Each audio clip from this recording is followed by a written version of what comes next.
Let me start by first sharing a little bit about us. We are Change at All, and we're a boutique management consulting firm. Joining us today are two esteemed thought leaders and board members.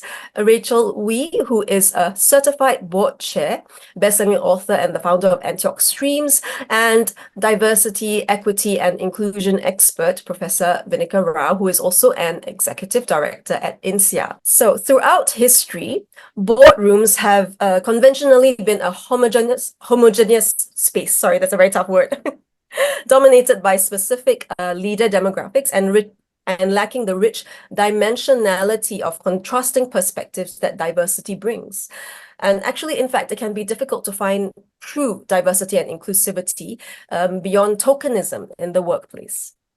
Now, that is now changing as our current corporate landscape continues to evolve, and there is now growing recognition of the value of diverse backgrounds, experiences, and viewpoints, even right at the top. So today, we will delve into the possibility of building as well as sustaining inclusive and diverse boards, exploring why it is significant to do so, and the tangible benefits we may reap from creating this inspiring new future of boards. When we talk about diversity, equity, and inclusion, also known as DEI initiatives, why are these concepts essential, and why should we strive to practice them in the workplace? Rachel, would you like to start us off? Yeah, sure. Thank you for the question and to kick us off. So first thing first, we know that the whole society is changing. It's not just only last generation, but intergenerational transfers happening, both at wealth level for family offices and also workplace in terms of C-suite positions and executives profile. So with that in mind, the profile and mixture of executives have also changed. We have got dimensions of not just gender, but single moms stepping into work more as well, and also different generation, Gen Z, and different ways of working. So the context of working is no longer the same as decades ago. What's important is actually looking at the outcome and performance as a whole than just clocking in 9 to 5. So having a mix of different, or portfolio of different skill sets to meet current challenges is so crucial. So I'll pause there, else I can go on. I'll let you take a lead, Adeline, for any questions you have from there. Thanks for that answer. And yes, I totally agree. It's good to give different minority groups the chance to step into the spotlight. So actually, Professor Vinika, now my next question is for you, because I understand that a lot of your research is in allyship, talking about minority groups. So how can allies from majority groups actually offer better support minority groups? And what roles can these allies play related to what Rachel was saying before? First, also just address a little bit on your initial question, the sort of which helps to set the stage for the conversation we'll have. Yes, just in terms of DEI, right? What do these concepts stand for? And just to complement what Rachel's also already mentioned, I think it's important to also say that the concept of DEI has actually evolved considerably since we started to use this acronym first, right? In fact, in many ways, it's under review now. For instance, there were various newspaper headlines that some of your audience might have seen at the start of this year, which talked about how 2024 will be the watershed year for DEI, especially in the US, from which, as we know, ripple effects tend to spread across national boundaries. When someone as famous as Elon Musk announces that DEI must DIE, people listen. Right. In June of last year, the US Supreme Court actually focused on affirmative action in a lot of higher education, and that ignited some opposition to DEI. There were bills that targeted DEI initiatives at public colleges that are pending across the US, and companies even received public shareholder letters claiming that diversity and inclusion programs actually constituted illegal discrimination and a breach of. And it's important to mention this because as a result of that, some big companies have actually begun to back off from some of the measures that they have introduced in diversity, equity, and inclusion in their ranks, even when there's actually still so much more that needs to be done, as I'm sure everyone in this group will agree. So quite a lot of conflicting views on DEI.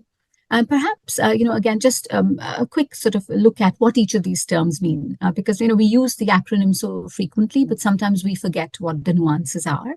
So diversity, of course, is about having different kinds of people represented in the organizational or societal context. But again, often when we talk about diversity, we end up thinking about what is demographic diversity, the parameters that are very obvious, that are surface level, gender, age, ethnicity, easier to understand the statistical parameters, right? But it's also important to think about cognitive diversity, the idea of how people carry out intellectual activities, their personalities, their values, their thinking styles, the education and experience that they've had, which will impact how they solve problems, what kind of experiences they actually bring to the workplace. So it's important to make that distinction. Now, when we talk about equity, we're talking about fair treatment, equal opportunities, and the possibility of equal outcomes for all, irrespective of their identities. Now, again, here, I think it's important to highlight that when we talk about equity, there's a subtle but crucial difference between equity and equality, right?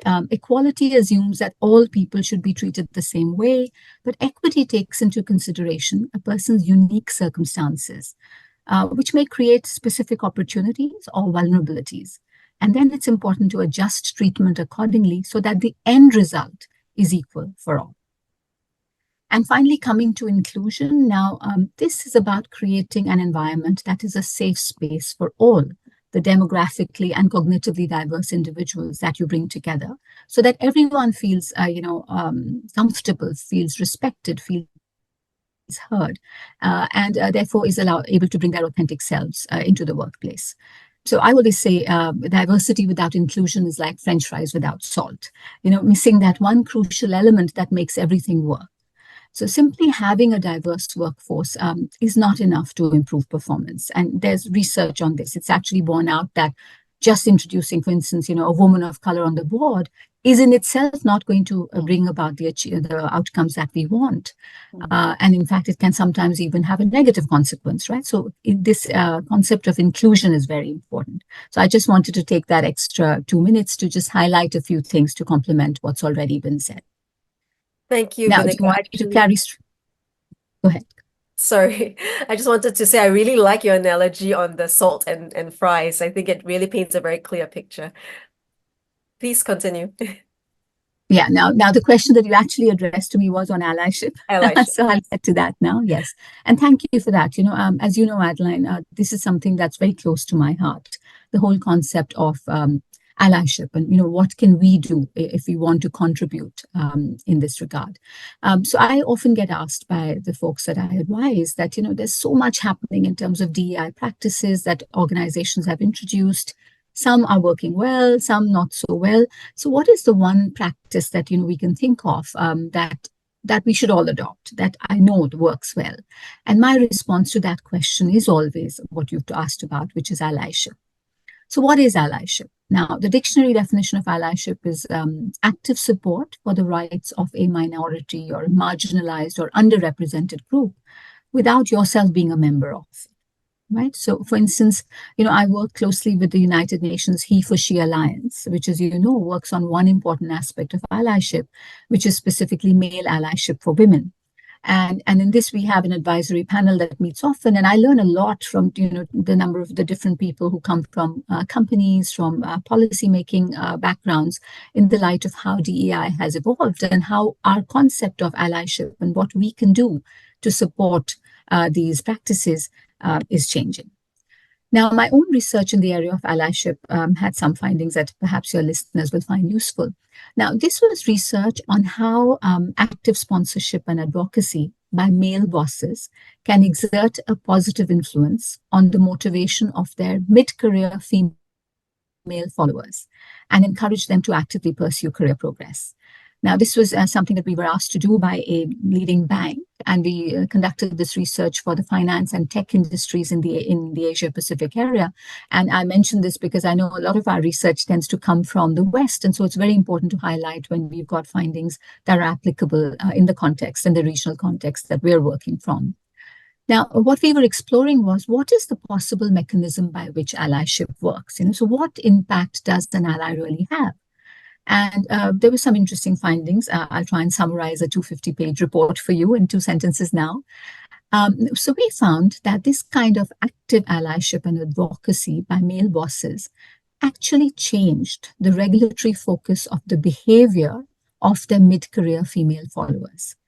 That behavior changed from being predominantly prevention focused, which means being quite risk averse, quite cautious with respect to career moves, not putting your hand up for something you're unfamiliar with. Switching from that to being quite promotion focused, which is about demonstrating greater motivation to take on risks, to step out of your comfort zone, and therefore take on those assignments which come with increased responsibility and higher leadership roles. So we define this as moving from adopting vigilant strategies, which are all about maintaining status quo, preserving what I already have, towards moving towards eager strategies, which is about actively moving towards greater responsibilities and leadership positions. So we saw that, impactful, effective allyship can actually alter behavior. And so allies do play a very important role.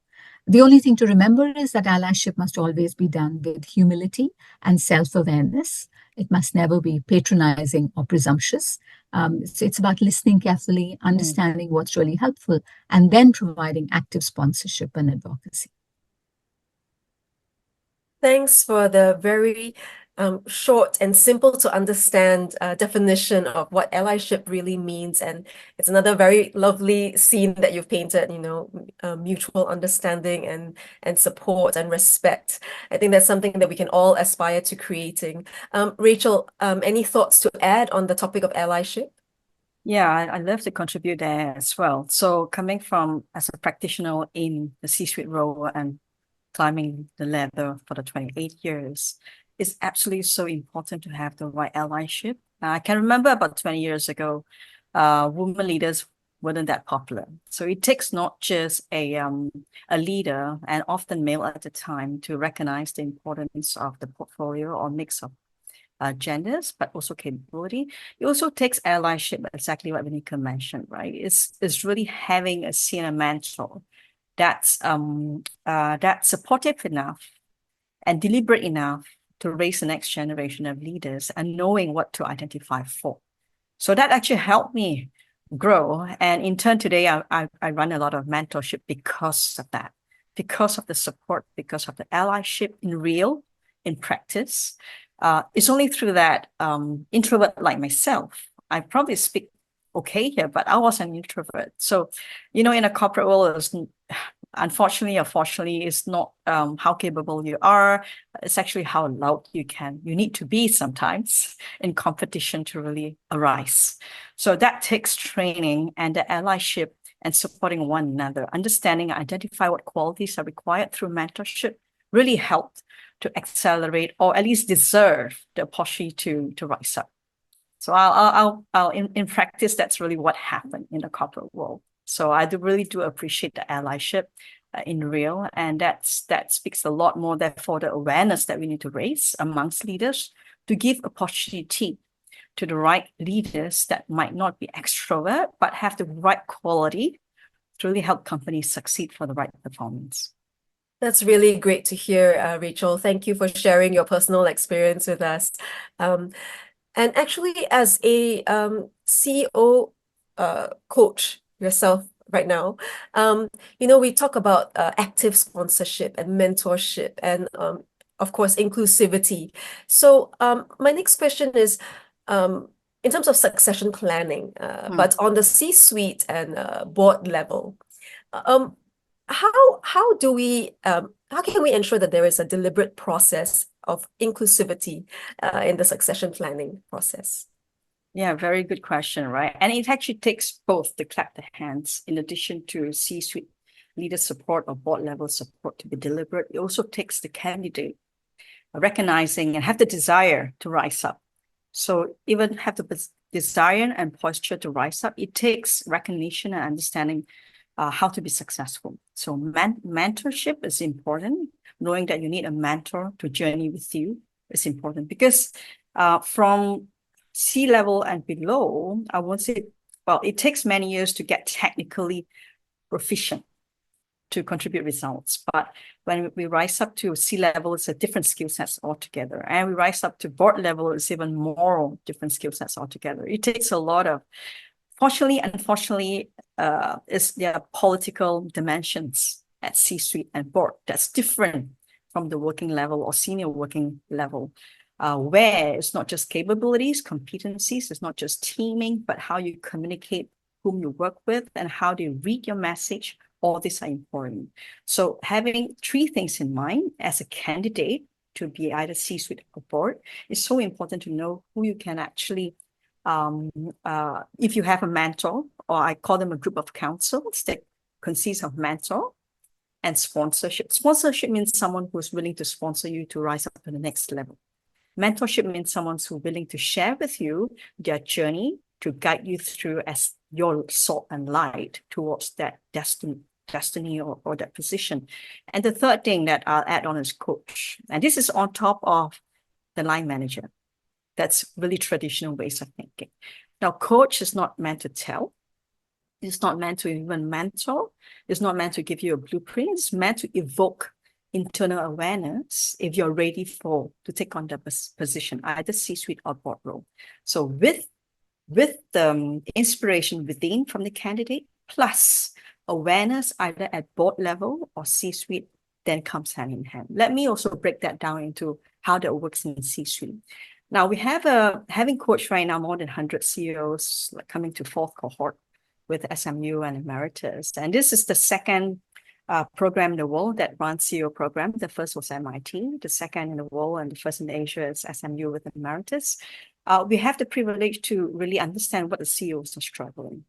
And the CEOs, of course, are getting younger because of intergenerational promotion. And as the C-suite in the past now move on to board role, good thing is C-suite are more aware. They are more diverse. They're more inclusive. So it's less of a, well, I'm not saying it's less challenge, but they're more open-minded to raise the next generation of leaders with diverse background. Not necessarily like-mindedness as the CEO themselves, but at least now they recognize teaming is important. Let me bring out teaming, because team of teams is exactly what leads to great performance or peak performance. So having identified, okay, I'm not the smartest in the room, I'm not the most intelligent, I'm not the wise, but collective intelligence and wisdom in the room at C-suite, that will make us shine, and that will help us to achieve what company has set to achieve as outcome. So that's one thing. So having CEO that's more aware what takes to win, more than just self-agenda or self-glory, that is crucial. As CEOs, maybe the first time CEO is less experienced, but second time maybe also less experience because they're learning lessons, right? It's a journey. Often my experience told me that CEOs has got like journey through more than 5 years. They learned a bit of important tricks, how to be successful and learn to team and learn to lead people at C-suite level. Now it comes to board level, it's a complete different ballgame because board roles traditionally run more than 10 years. Yeah, and I don't like to say this, but there are a lot of board succession planning is happening as I've got clients coming either from family offices or even MNCs because the board has been sitting there for many years, second round, third round, I met board that's fourth round, right? So having companies move on to different competitive landscape, number one, different strategies required, and also different skill sets, like the 3 gaps I've seen today that need a board to actually step up. Beyond and above DEI is actually digital, yeah, and also sustainability that Vinika is well aware of as well. So because of those gaps and those competencies don't exist with the older board. So having the open-minded to have a collective winning for the company than just independent board directors as how they have been running the company or family offices for the goodness and greatness of longevity of performance. That is crucial. And that awareness takes time to understand and stepping back and knowing that I've set up the company. I found the company is successful, but how can I have it even last longer to the next generation of leaders? So that awareness takes time to make cognizant of, but I believe it's already happening today. I really like the concept of teaming. I think it's such a fascinating topic.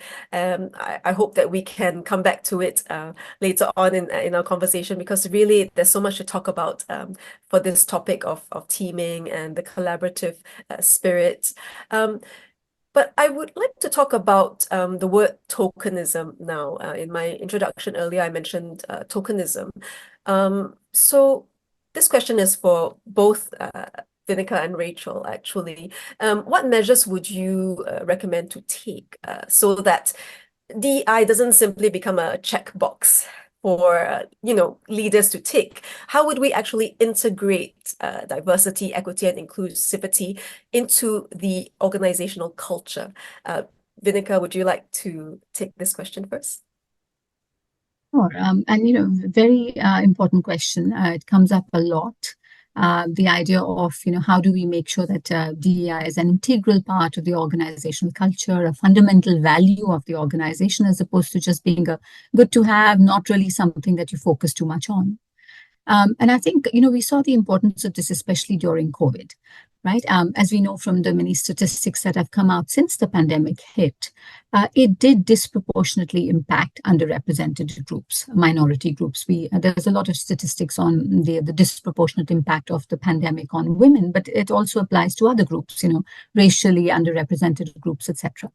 So what happened was, when the crisis hit, the companies for whom DEI was not part of the organizational culture, not a part of the DNA, started to do what was about focusing on survival, and therefore DEI measures are not important right now and they can be left by the wayside.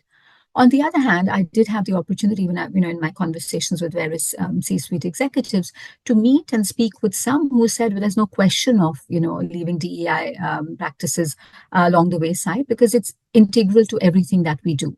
And these are the organizations then that didn't have to adjust too much after the pandemic, So I remember I was speaking with the regional head of then Twitter, and then also a senior partner at Bain. And both of these organizations were very clear that nothing was going to change just because there was a crisis, because this is something that's so fundamental to us. You spoke about tokenism, and honestly, I do see indicators of what we call DEI fatigue. And this stems from having a lot of token activities, where you have a host of different activities that are supposed to work and they're a little bit half-hearted. And then people are basically saying that, come on, there's so much being done in this area. Why is the pace of change so slow in spite of everything? And I recall that a few years back, we took on a research project on behalf of another large organization, which was, testing exactly this. So why is the pace of change so slow in terms of implementing effective DEI practices, even though there are so many, right? And based on the findings from that research, we developed what I call the SAD framework, SAD framework, which explains the sad state of affairs when it comes to the implementation of DEI practices. Now, that was to the lack of specificity, A is the lack of accountability, and D is the lack of disclosure. Now, lack of specificity means, what are the specific needs that we are really addressing with each of the measures that have been introduced? And who has decided that this is the priority area? Are these priority areas still relevant given the evolution of DEI, or are we just replacing old DEI baggage with new? The second one is the lack of accountability. Now, if heads don't roll when DEI targets are not met, the targets are largely ineffective. So we do have to have serious KPIs in place at all levels in the organization. And D is for the lack of disclosure of true DEI statistics, of wage gaps, of the gaps in pipelines for senior talent. When you talked about earlier, Rachel was speaking about succession on the board, for instance. Again, I'm often asked, we are trying so hard to get diverse candidates, but we just can't seem to get the right pipeline in place. Now, it's because the criteria that you're setting up are inadequate, right? So this is the idea of why tokenism creates a problem I work at a business school. We love our acronyms, and so SAD, SAD it is. So if you correct for these SAD elements, then you can eliminate tokenism and move towards some real results. Thanks for the very memorable breakdown. SAD, definitely a memorable acronym. Rachel, anything to add on this topic? Yeah, I just want to give a lens from the market point of view. So this is what I always tell HR, to be back last to my two roles back there, either in GE or in Accenture, or even Dentsu, right? When I work with HR, we always have a DI percentage balance. This is in practice. And I said, look, HR, you should stop looking at this as ticking the box or even DI hire. If I'm hired as a woman leader, that's the thing I don't like to hear, as DI hire, because that itself is actually tick the box, right? It's not about that. It's about company's performance, having a good portfolio of people coming together to give a complete view. So having a good share, like fair share of DIs that complete the whole holistic view, how the company can perform better, either externally or internally. And that's what counts, and that's what's important. So it's pretty bad and good. Bad is I always ban HR for using that. And let's not call that DI hire, but don't even call even for merit hire, right? It's like this is a fair world, and we do need sponsors from leaders of the opposite as well. So that's one thing. Good thing is I'm glad that now because of DI percentage or fair share that's required as a KPI, companies are awakening to that. So as leaders need to take action. So that's a good side of things. Actually, Rachel, what you mentioned about organization performance, was going to be my next question. So that's great. It leads me into my next question about the role of inclusivity and diversity in overall organizational coherence and what you mentioned, performance. Can you talk a little bit more about that? Yeah, so thanks for the question. And because I have a opportunity to sit in a few roles in the board and councils, and having a opportunity to coach CEOs as well, I do see disconnect. And this is very interesting, right? So when we have a conversation at board level, everything looks good. CEOs, executives are running fine. And but because the C-suite often don't share much insights with the board, they prepare slides, they hate it in advance, but not giving enough time. So what I'm trying to say is there always disconnect of coherence between the board being rather bureaucratic, if I can call that out here, even though I've seen on board being rather bureaucratic. Of course, not all boards are, but I come across some are, and some of those I sit on are not. At the same time, the C-suite are very protective about the information, not overfeeding, not being too transparent, because of hitting back from board. And there's always this hierarchy difference, which is nothing wrong because it's how we have been trained for and groomed in a corporate structure. But what's important though, when there's no openness enough, especially between the chairman of the board or chairwoman of the board and a CEO working tightly together, because both play as a team lead actor at board level and C-suite level. When these two actors are not communicating and teaming well, the rest of the teaming between the board and also C-suite breakdown, that causes miscommunications and mismatch of expectations. That's when things are not working out incoherent. And especially in climate like this today, when companies are already challenged with not just high interest rate, higher costs of operations and churning of the next generation of workforce, there are many other, and change of supply chain, there are already many pressure points externally. If internally there's no coherent coming together, either C-suite or board are coming together, we won't be timely enough to really address those challenges out there. And therefore being competitive and being cost efficient and being performance oriented. So these are very important actors, CEO and board and the teaming, to ensure things are coherent so that the company can be agile to address the performance challenges that a lot of companies are going through today. It's very interesting, Rachel, that you also mentioned potential challenges that might arise. Vinika, how about you? Would you have anything to add as well about this topic of what diversity and inclusivity can do for overall organizational performance and actually coherence as well? So I think there's quite a lot of research out there, a lot of statistics that we've had come out a lot in terms of why diversity is so important at all organizational levels, but certainly in the context of our conversation today on boards, it becomes even more important because of the impact that board level and C-suite decisions do have. So certainly DEI is extremely crucial. And the reason it becomes important is because, diverse boards, like diverse organizations, tend to perform better because they bring together different skills, viewpoints, and backgrounds. And that informs higher quality decisions. Which also translates into a more strategic guidance, better governance, and risk management. But certainly, and this is why we see so much pressure now from regulators and from investors to get better diversity and inclusion on boards and make it happen.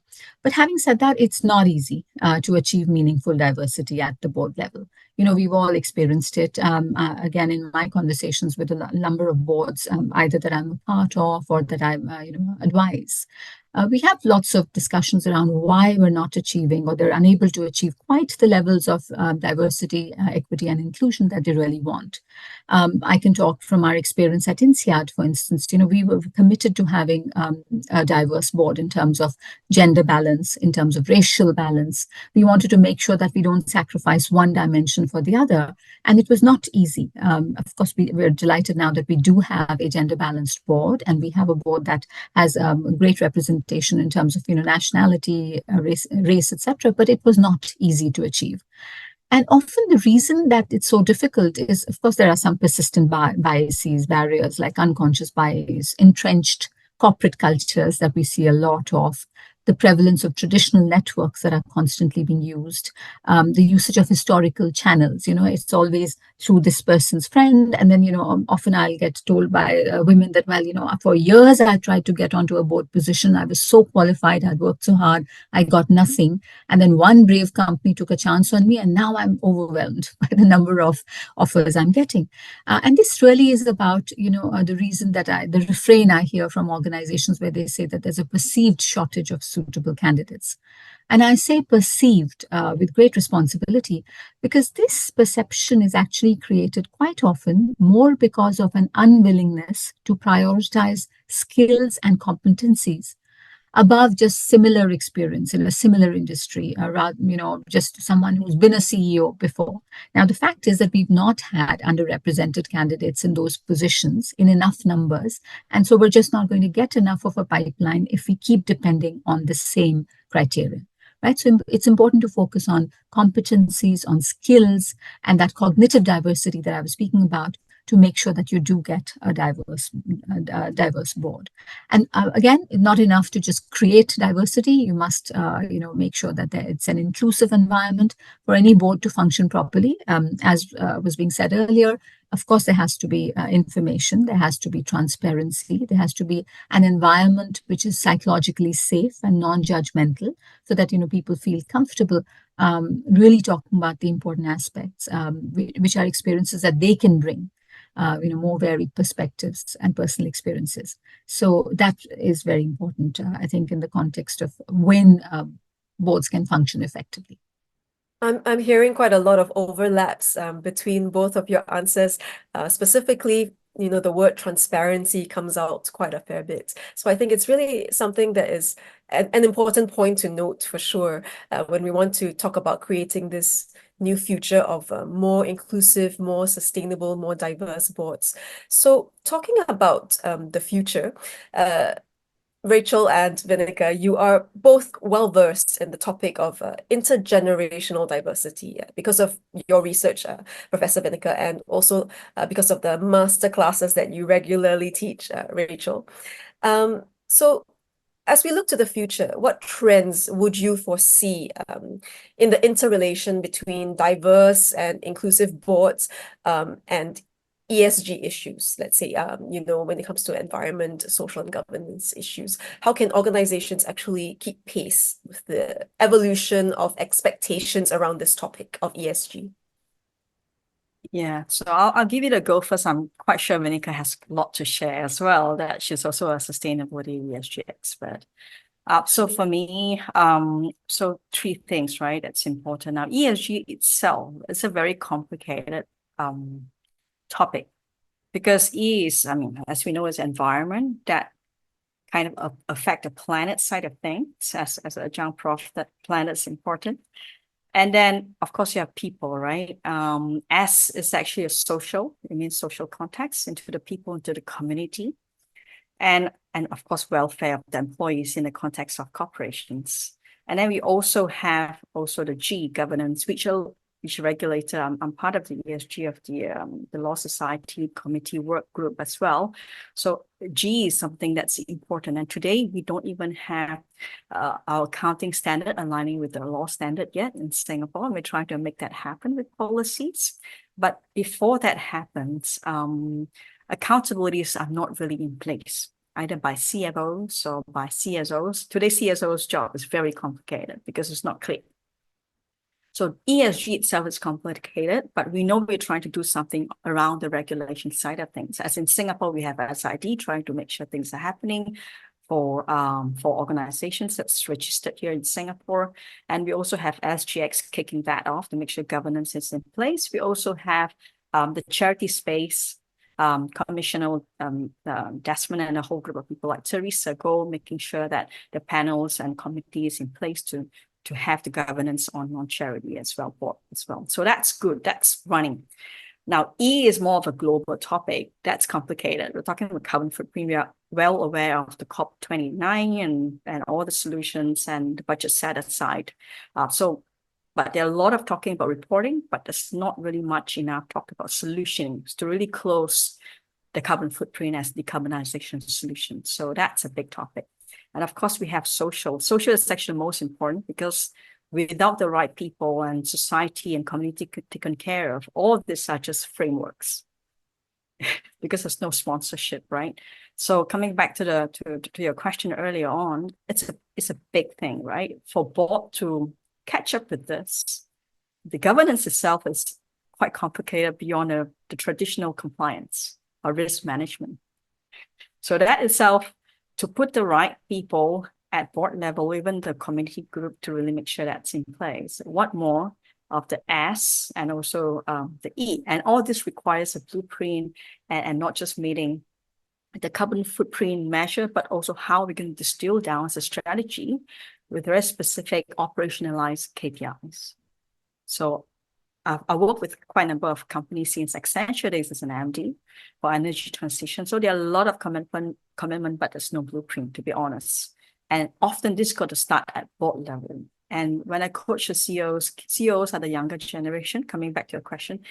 So they're very committed to make a difference, to be purposeful about the organization agenda, to play a role, but without board support and therefore budget, they can't even get sponsorship to kickstart that.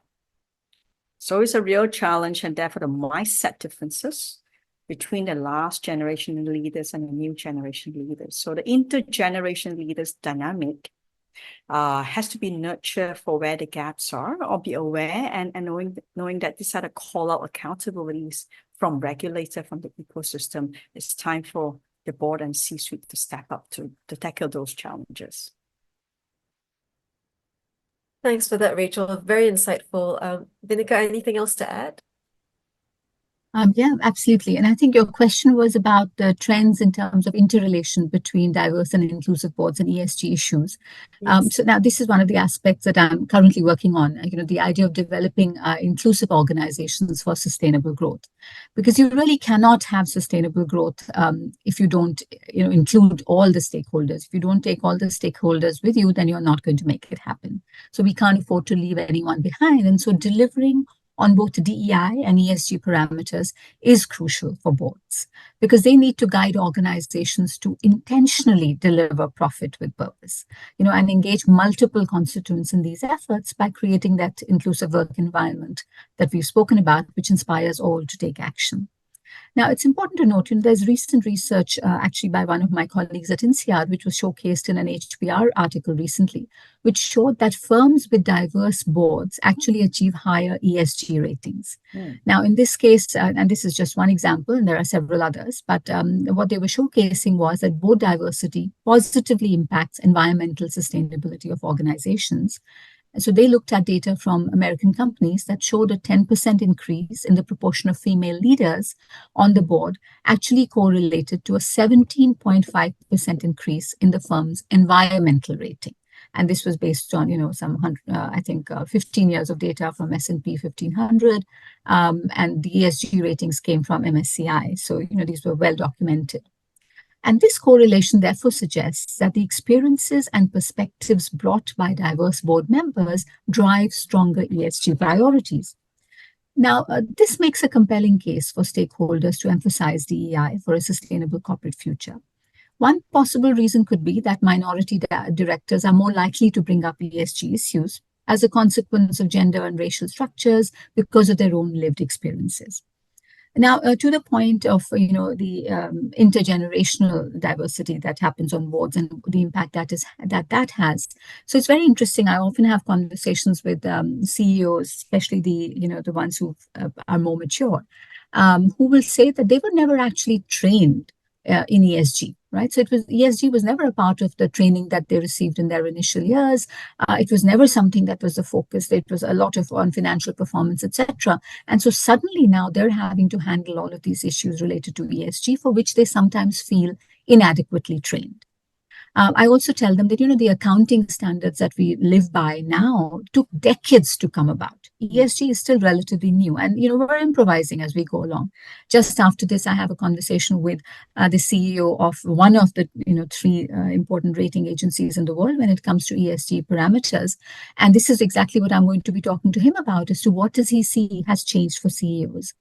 We also have to recognize that on an intergenerational spectrum, for the first time in human history, we have the largest possible spectrum in terms of the people in the workplace, right? On the one hand, you can have a 17-year-old who's come in on a part-time sort of an internship while they're studying because they're so good in certain aspects of AI. They come in on a gig job and they're contributing.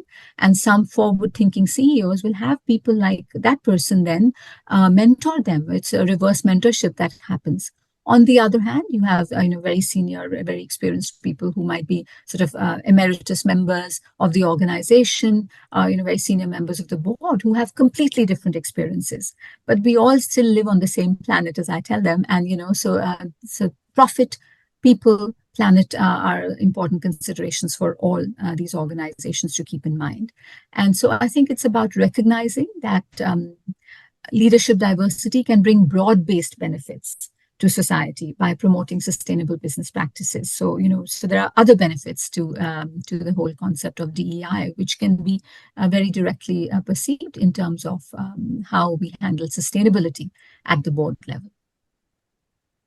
Thank you, Vinika, for sharing the very compelling research. And I also really like what you said about taking everyone along with you. Now, we have about 13 minutes left in our session. So let's now take some time for questions and comments from the audience. The floor is now open for Q&A. So please raise your hand with the emoticon and we'll call on you. Or if you prefer, you may also type your questions in the chat box.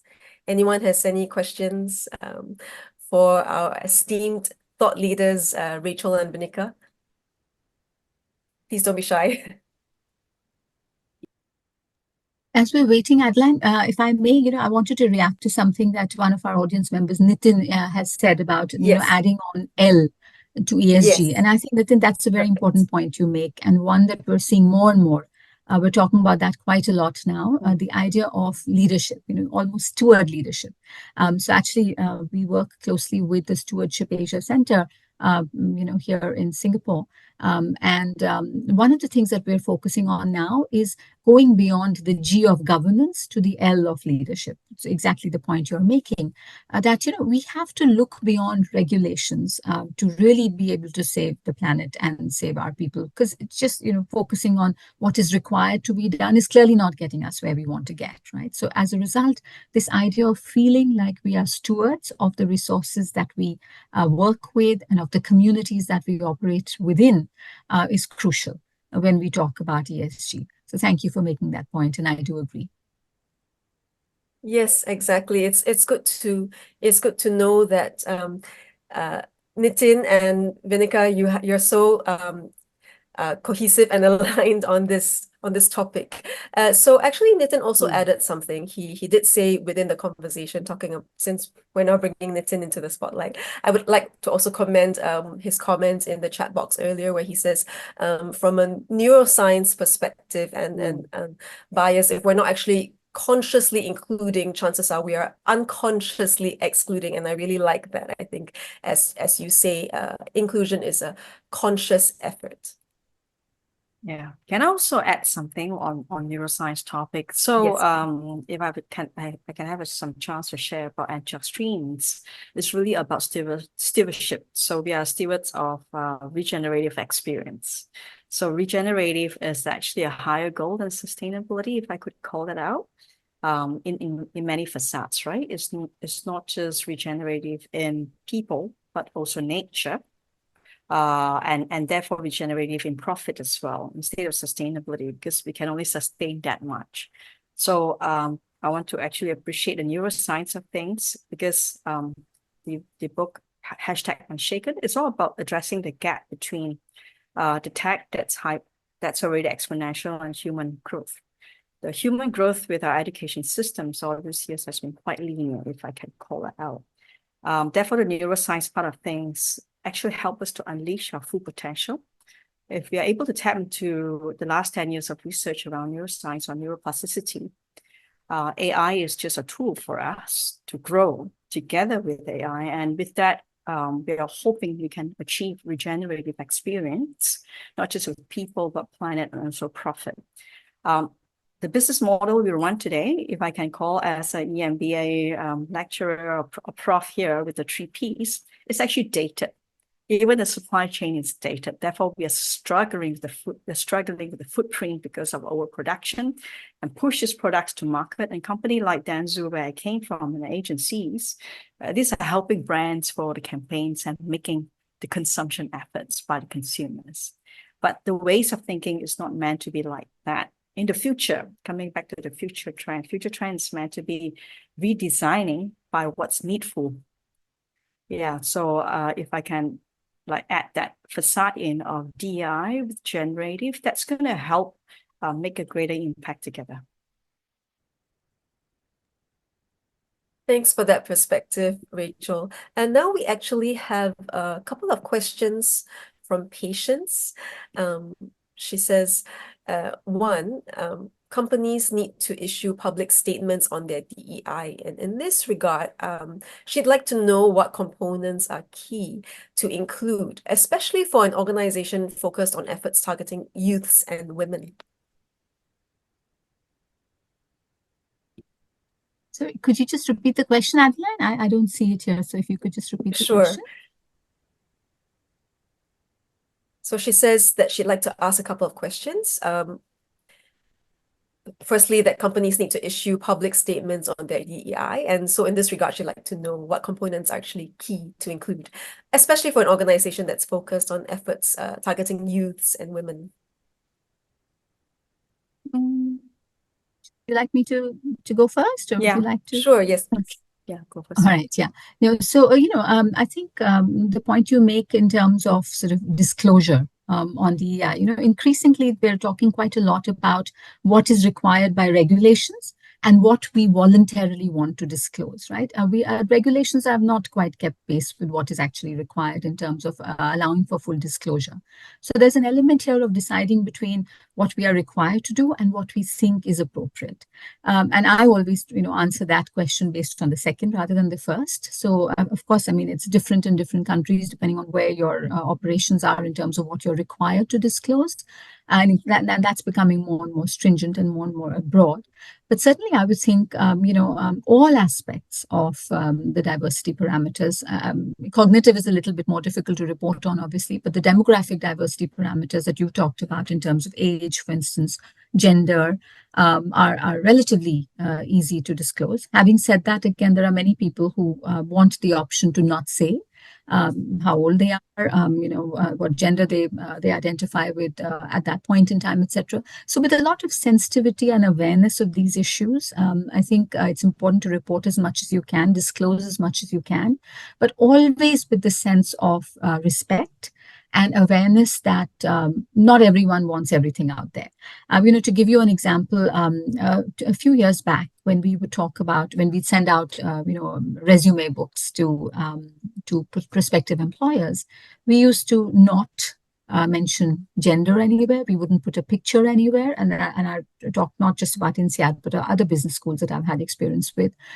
We would even sometimes refrain, certainly photographs were dismissed completely. And then we would even refrain from having names because that again became, made it very easy to see where a person might originate from or whether they were a certain gender or not. And the whole idea was, take away some of these parameters that might lead to any kind of biases coming into the picture. Now we are veering to the other side where, the first question that you're asked sometimes is what gender do you identify with, for instance? Now, it's very much about what individuals feel comfortable with. I always say I don't necessarily always want the first thing that you know about me to be what I identify with in terms of my gender. And that's the way I prefer it. But I could have a colleague who has a completely different reason for wanting gender to be very clearly mentioned, perhaps because they've struggled with identity and have come into a point where they feel comfortable and want that acknowledged, and that's absolutely fine too. So I think this awareness, sort of mutual respect, is crucial first before we get to anything further. Thank you for sharing your perspective, Vinika. Rachel, would you like to also answer this question? Actually, Vinika has answered all. I've got nothing to add on that question. Yeah. Great, no problem. So we have about 4 minutes left to our session. We might have time for just one last question if anyone else has any question to add before we close our session.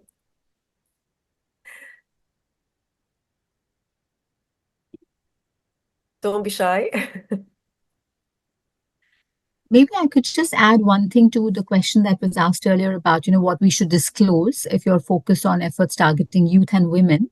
Sure, one important aspect to mention perhaps is also that, when you're doing something that actively encourages youth, for instance, that shows that we're not an organization that is ageist in any way, either with negative consequences to the very young or to the more mature audiences, more mature employees or customers that we work with. It's important to disclose that, so it is important, which is why I appreciate this question. It's important to highlight what is being done because otherwise the erroneous assumption might well be made.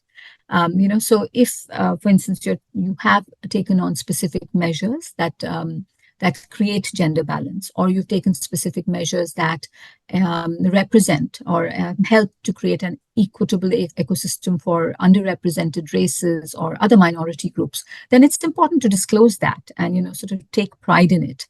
And that can in fact become one, part of your sort of employer branding aspects. I work with an organization that's a leader in employer branding, and this is one of the things that they talk about, that this is a huge positive. So you want to highlight that because you're going to attract a certain kind of, a larger group as far as the talent pool is concerned, especially again among the more aware, and often that comes with being younger sometimes, not necessarily with big apology to the more mature members of the audience. But I mean, I know this about myself. Certainly I learn every day from the students that I work with. right, in terms of their awareness and what they are unwilling to accept, which is always good for us to know about. So yes, it is important to highlight the measures that are being taken. Others will learn from you, so it's good to set the right example.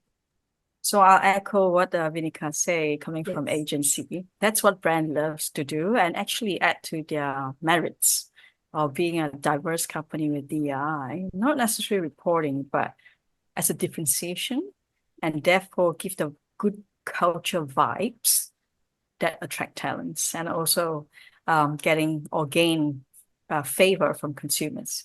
So that's a very good go-to-market strategy for sure. I agree with that. Yeah.